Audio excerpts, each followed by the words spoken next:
అండి, అందరికీ నమస్కారం. Welcome to Amaravati property hub. ఈరోజు మీరు చూస్తుంది Amaravati outer ring road Amaravati inner ring road. ఈరోజు మనం ఈ వీడియోలో ఔటర్ రింగ్ రోడ్ గురించి డిస్కస్ చేసుకుందాము. ఈ ఔటర్ రింగ్ రోడ్ అనేది టోటల్ మనకి ఔటర్ రింగ్ రోడ్ అనేది 189 కిలోమీటర్స్ రౌండ్గా వస్తుంది. ఇదంతా ఔటర్ రింగ్ రోడ్డు. మీరు చూస్తుందంతా ఔటర్ రింగ్ రోడ్డు 189 కిలోమీటర్స్. ఈ ఔటర్ రింగ్ రోడ్ వల్ల అసలు అమరావతికి ఏం యూజు అనే చాలామందికి డౌట్ ఉంటుంది. ఇప్పుడు మనం హైదరాబాద్, బెంగళూరు, చెన్నై, గోవా కానీ ఢిల్లీ ఏ మెట్రోపాలిటన్ సిటీ తీసుకున్నా కానీ ఔటర్ రింగ్ రోడ్ కన్స్ట్రక్షన్ అయిన తర్వాతే ఆ సిటీ అనేది డెవలప్ అయింది, ఇంకా డెవలప్ అవుతుంది. సో ఫస్ట్ ఈ ఔటర్ రింగ్ రోడ్ని డెవలప్ చేయాలని 3 ఫేసెస్గా డివైడ్ చేశారు.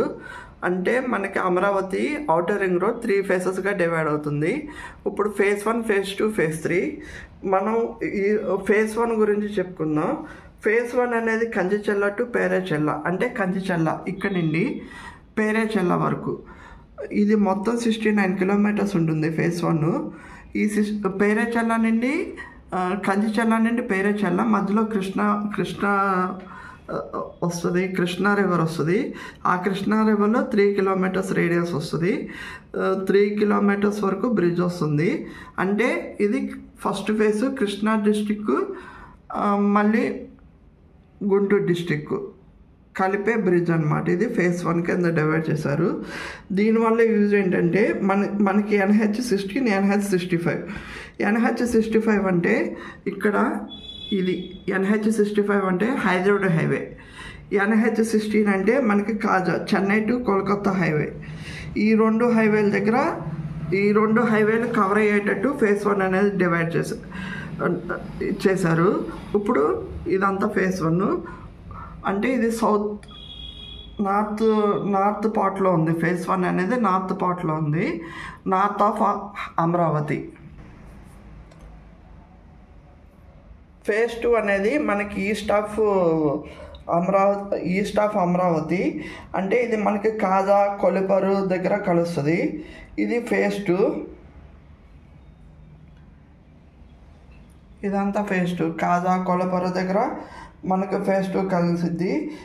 దీనివల్ల ఏంటంటే డెవలప్మెంటు మనకి ఎకనామిక్ జోన్సును industrial zone, economics zones industrial జోన్గా డెవలప్ అయ్యేదాన్ని ఫేజ్ 2గా డివైడ్ చేశారు. తర్వాత మనకి ఫేజ్ 3. ఇదంతా ఫేజ్ 3 గురించి. ఇప్పుడు ఇదంతా ఫేజ్ 3 అంటే ఫేజ్ 1, ఫేజ్ 2, ఫేజ్ 3. ఫేజ్ 1 ఏమో నార్త్ పార్టు, ఫేజ్ 2 ఏమో ఈస్ట్ పార్టు, ఫేజ్ 3 ఏమో సౌత్ వెస్ట్ పార్ట్ అనమాట అమరావతికి. ఫేజ్ 3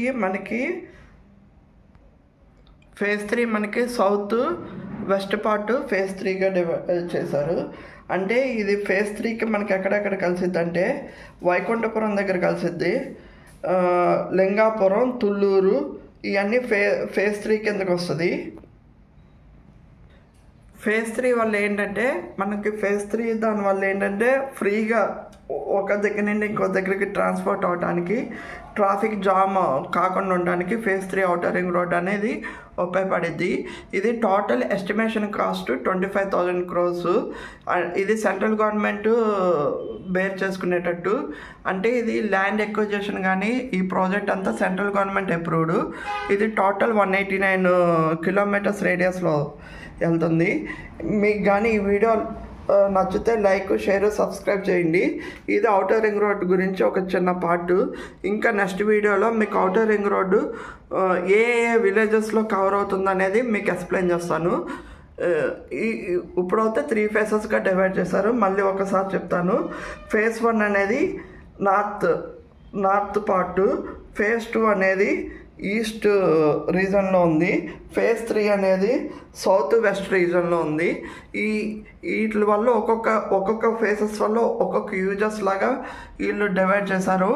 ఈ మెయిన్ ఉద్దేశం ఏంటంటే ఎకనామిక్ గ్రోత్, ట్రాఫిక్ ఫ్లో అనేది సింపుల్గా ఉండేటట్టు ఇండస్ట్రియల్స్ గ్రోత్ డెవలప్ చేయడానికి ఈ ఔటర్ రింగ్ రోడ్ని డెవలప్ చేస్తున్నారు. అంటే 3 ఫేసెస్గా డెవలప్ చేస్తున్నారు. Thank you.